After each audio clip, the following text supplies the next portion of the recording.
खुश आमदीद। Directors report जी। Report के मुताबिक पिछले साल इसी तिमाही में फरोख्त थी 12,925 मिलियन रुपए और इस साल ये कम होकर रह गई 9,349 मिलियन रुपए। ये तकरीबन 3.6 अरब रुपए की कमी है। फरोख्त 28% गिर जाए और आप 141 मिलियन के नुकसान से 96 मिलियन के मुनाफे में आ जाए। कोई ना कोई ऐसी चीज होनी चाहिए जो आम हालात में नहीं होती। ये कैसे मुमकिन हुआ?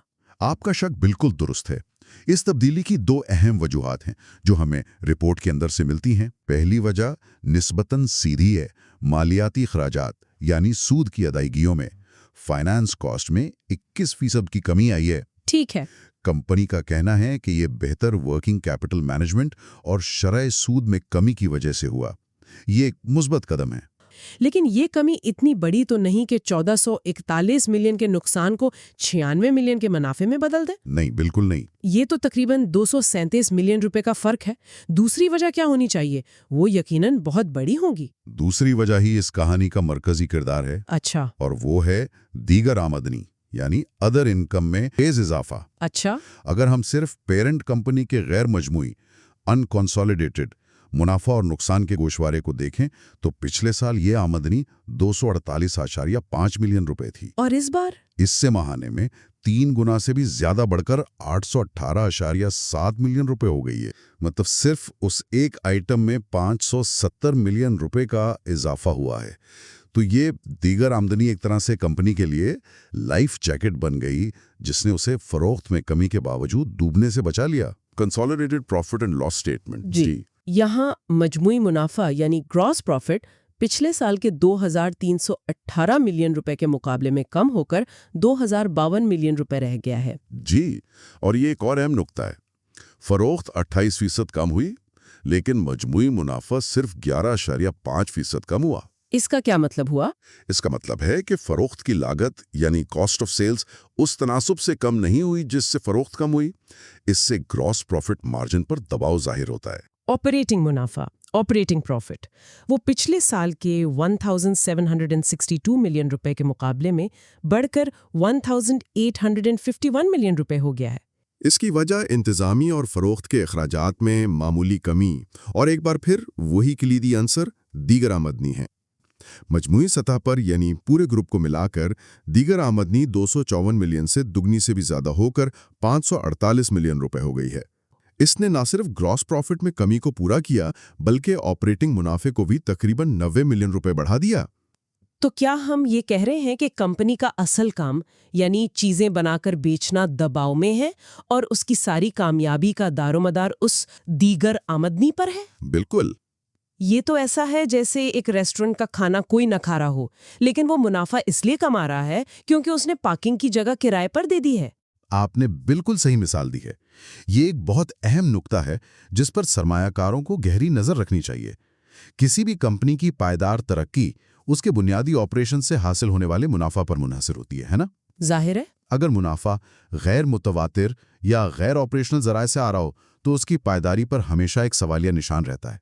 तो मुनाफे की कहानी तो मशकूक लग रही है, जिसका इन्हिसार दीगर आमदनी पर है। लेकिन कंपनी के असल सेहत का अंदाजा तो उसकी बैलेंस शीट से होता है। जी। वहां क्या सूरत हाल नजर आ रही है? मजमूई बैलेंस शीट में मौजूदा असासे यानी करंट एसेट्स, वो असासे जो एक साल के अंदर कैश में तब्दील हो सकते हैं, वो हैं 78.3 अरब रुपए के। ठीक है। जबकि मौजूदा वाजिबात करंट लाइबिलिटीज यानी वो अदायगियां जो एक साल के अंदर करनी हैं, वो हैं 76.2 अरब रुपए। और उन वाजिबात में सबसे बड़ी रकम मुख्तसर मुद्दत के कर्जों की है जो 42.2 अरब रुपए हैं। जी, शॉर्ट टर्म बोरोइंग्स। ये तो बहुत बड़ी रकम है। इससे ये जाहिर होता है कि कंपनी अपने रोजमर्रा के कामों को चलाने के लिए मुख्तसर मुद्दत के कर्जों पर बहुत ज्यादा इन्हिसार कर रही है। ये तंग लिक्विडिटी पोजीशन के साथ मिलकर एक बहुत चैलेंजिंग सूरत हाल पैदा करता है। ये तो एक क्लासिक मसला लगता है। कागज पर मुनाफा है लेकिन जेब में कैश नहीं। बिल्कुल। ये हमें सीधा कैश फ्लो के मुअम्मे की तरफ ले जाता है। Consolidated statement of cash flows. सबसे पहले एक मुस्बत बात यह है कि कंपनी ने ऑपरेशन से 1100 मिलियन रुपए कैश पैदा किया। अच्छा, ये तो अच्छी खबर है। जी, ये जाहिर करता है कि बुनियादी कारोबार वर्किंग कैपिटल में तब्दीलियों को एडजस्ट करने के बाद कैश पैदा कर रहा है। तो फिर 7.6 अरब रुपए का कैश गया कहाँ? अगर ऑपरेशन से पैसा आ रहा है तो इतनी बड़ी रकम कहाँ गायब हो गई? असल कहानी सरमायाकारी की सरगर्मियों यानी इन्वेस्टिंग एक्टिविटीज में छुपी है।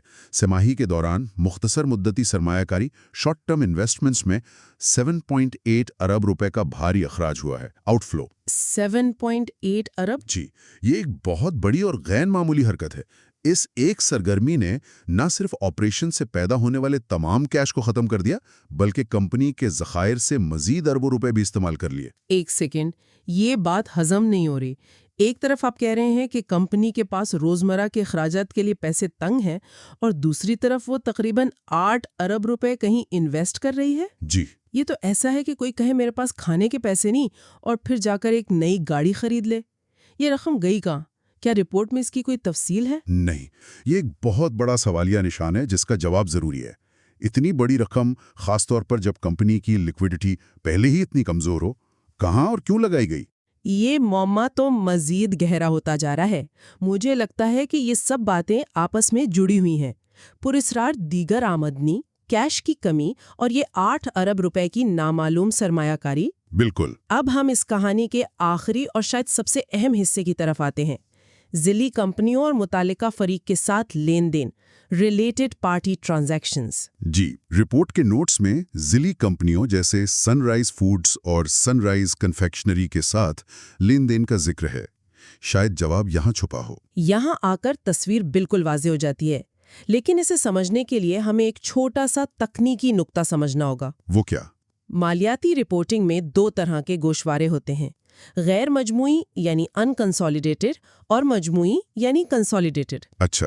गैर मजमूई गोशवारे सिर्फ पेरेंट कंपनी यानी यूनिटी फूड्स की अपनी कारकर्दगी दिखाते हैं, जबकि मजमूई गोशवारे पूरे ग्रुप को एक कंपनी के तौर पर पेश करते हैं। असल कहानी अक्सर इन दोनों के फर्क में छुपी होती है। अच्छा, तो अब हम सिर्फ पेरेंट कंपनी के खातों को देख रहे हैं ताकि अंदरूनी कहानी पता चले। बिल्कुल। अगर हम गैर मजमूई मालियाती गोशवारों के नोट्स नंबर 15.2 को देखें तो पता चलता है कि यूनिटी फूड्स यानी पेरेंट कंपनी ने अपनी ज़िली कंपनियों को भारी एडवांसेस दिए हैं। कितने? सनराइज फूड्स को तकरीबन 5 अरब रुपए और सनराइज कन्फेक्शनरी को 5.4 अरब रुपए से ज़ायद के एडवांसेस दिए गए हैं। यानी पेरेंट कंपनी अपनी ही ज़ेली कंपनियों को 10 अरब रुपए से ज़्यादा की फंडिंग कर रही है। तो क्या ये मुमकिन है कि वो 7.8 अरब की सरमायाकारी दरअसल यही एडवांसेस हो? ये एक बहुत कवी इम्कान है। इसका मतलब है कि पेरेंट कंपनी अपनी ज़िली कंपनियों को माली तौर पर जिंदा रखे हुए है। इसका मतलब वो खुद मुनाफा बख्श नहीं है? इसका एक वाज़ेह इशारा ये है कि ये ज़िली कंपनियां अपने तौर पर इतना कैश पैदा करने से कासिर हैं कि अपने ऑपरेशंस चला सकें।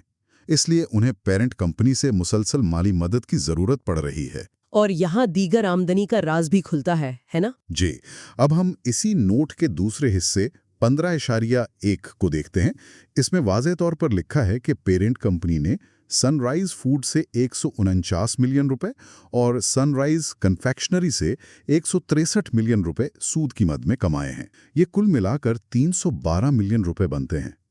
याद करें, पेरेंट कंपनी की कुल दीगर आमदनी 818 मिलियन रुपए थी। इसका मतलब है कि उसका तकरीबन 40% हिस्सा अपनी ही ज़ेली कंपनियों को दिए गए कर्जों पर सूद से आ रहा है। तो मुझे सीधा करने दे, पेरेंट कंपनी अपनी स्ट्रगलिंग ज़ेली कंपनियों को अरबों रुपए कर्ज देती है, फिर वो उनसे उस कर्ज पर सूद वसूल करती है और उस सूद को अपनी दीगर आमदनी के तौर पर दिखाकर खुद को मुनाफा बख्श जाहिर करती है। जी, ये तो ऐसा है कि मैं अपनी बाईं जेब से पैसा निकालकर दाईं जेब में डालूं और कहूं कि मेरी आमदनी बढ़ गई। आपने इस पेचीदा मामले का बिल्कुल सही खुलासा किया है। ये एक तरह की सर्कुलर ट्रांजैक्शन है। पेरेंट कंपनी कैश ज़ेली कंपनियों को देती है और फिर उनसे सूद की शक्ल में आमदनी वसूल करती है, जो इसके मुनाफे को बढ़ा देती है। ये कानूनी तौर पर दुरुस्त हो सकता है, लेकिन ये ग्रुप के मजमूई माली सेहत की हकीकी तस्वीर पेश नहीं करता। बिल्कुल। और ये इस बात की भी वजाहत करता है कि ज़ेली कंपनियां क्यों जिद्दोजहद कर रही हैं, क्योंकि उन्हें न सिर्फ अपने ऑपरेशंस चलाने हैं बल्कि पेरेंट कंपनी को भारी सूद भी अदा करना है। یونٹی فوڈز کی کہانی دوہری ہے۔ سطح پر یہ نقصان سے منافع میں آنے کی ایک کامیابی کی کہانی لگتی ہے، جی، لیکن جب ہم نے گہرائی میں جھانکا تو ہمیں فروخت میں 28% کی کمی اور ایک ایسا منافع نظر آیا جس کا زیادہ تر انحصار دیگر آمدنی پر ہے۔ اور وہ دیگر آمدنی خود ذیلی کمپنیوں کے ساتھ اندرونی لین دین پر مبنی ہے جنہیں پیرنٹ کمپنی خود فنڈ کر رہی ہے۔ بالکل۔ اور سب سے بڑا سوال اب بھی وہی ہے، 7.5 ارب روپے کا وہ کیش آؤٹ فلو جو مختصر مدت کی سرمایہ کاری میں کیا گیا، اس سرمایہ کاری کی نوعیت کیا ہے اور کیا یہ حکمت عملی گروپ کو درپیش لیکوڈیٹی کے شدید چیلنجز کا جواز پیش کرتی ہے؟ ایک طرف آپ کے پاس کیش نہیں ہے اور دوسری طرف آپ اربوں روپے کی سرمایہ کاری کر رہے ہیں۔ جی، جو غالباً آپ کی ہی کمزور اکائیوں کو سہارا دینے کے لیے ہے۔ یہ حکمت عملی طویل مدت میں پائیدار نظر نہیں آتی۔ تو سامعین کے لیے سوچنے کی بات یہ ہے کہ جب کسی کمپنی کا بنیادی کاروبار دباؤ میں ہو تو کیا دیگر ذرائع سے حاصل ہونے والا منافع، خاص طور پر جب وہ اندرونی لین دین سے پیدا ہو رہا ہو، اس کی طویل مدتی صحت اور استحکام کی ضمانت دے سکتا ہے؟ اور ایک سرمایہ کار کے طور پر جب آپ کوئی ایسی مالیاتی رپورٹ دیکھیں جو بظاہر بہت اچھی لگ رہی ہو تو کیا آپ اس کی ظاہری شکل پر یقین کریں گے یا ان چھپے ہوئے سوالات کی تہ تک جائیں گے؟ اس سوال کے ساتھ ہم آج کا یہ جائزہ ختم کرتے ہیں۔